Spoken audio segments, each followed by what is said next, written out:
अस्सलाम वालेकुम। मालूमात के नाजरीन, मैं आपको बताऊंगा एक ऐसे इंसान के बारे में जिसको मरने के बाद चांद पर दफन किया गया। जी हाँ, ये दुनिया का वाहिद शख्स है जिसको चांद पर दफन किया गया है, यानी इस दुनिया से बाहर। लेकिन ऐसा क्यों किया गया और वो कौन इंसान था, ये सब आपको इस वीडियो में बताया जाएगा।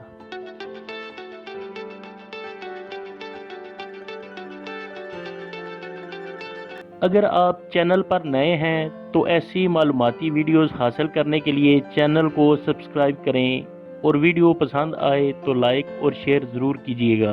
नाजरीन, अक्सर अफराद मरने से पहले अपनी ख्वाहिश का इजहार करते हैं कि इन्हें मरने के बाद कहाँ दफन किया जाए।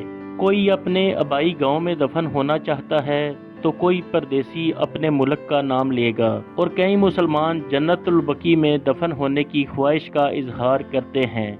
लेकिन यहाँ आपको एक ऐसे शख्स के बारे में बता रहे हैं जिसने मरने के बाद चांद पर दफन होने की ख्वाहिश का इजहार किया और इसकी इस ख्वाहिश को इसके मरने के बाद पूरा भी कर दिया गया। इस शख्स का नाम यूजिन शूमेकर था।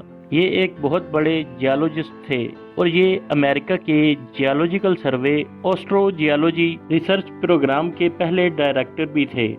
उन्होंने चांद की साख्त और इस पर मौजूद ग्रहों को समझने में नासा की बहुत मदद की है।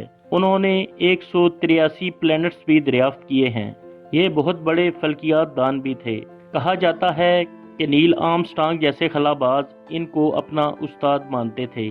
इनकी ख्वाहिश थी कि मैं चांद पर वॉक करूं, वहां घूम सकूं, वहां से ज़मीन को देख सकूं। लेकिन बदकिस्मती से सेहत के मसाइल की वजह से ये चांद पर जाने के लिए सफ़र नहीं कर सकते थे। ये 28 अप्रैल 1928 में पैदा हुए और 18 जुलाई 1997 में ऑस्ट्रेलिया में एक कार हादसे में जान बहक हो गए। इनकी बाकियात को अमेरिका लाया गया और फिर बाद में 31 जुलाई 1999 को नासा के तीसरे मिशन लूनर प्रोस्पेक्टर के साथ इनकी बाकियात यानी राख को एक डिब्बे में रख कर भेजा गया।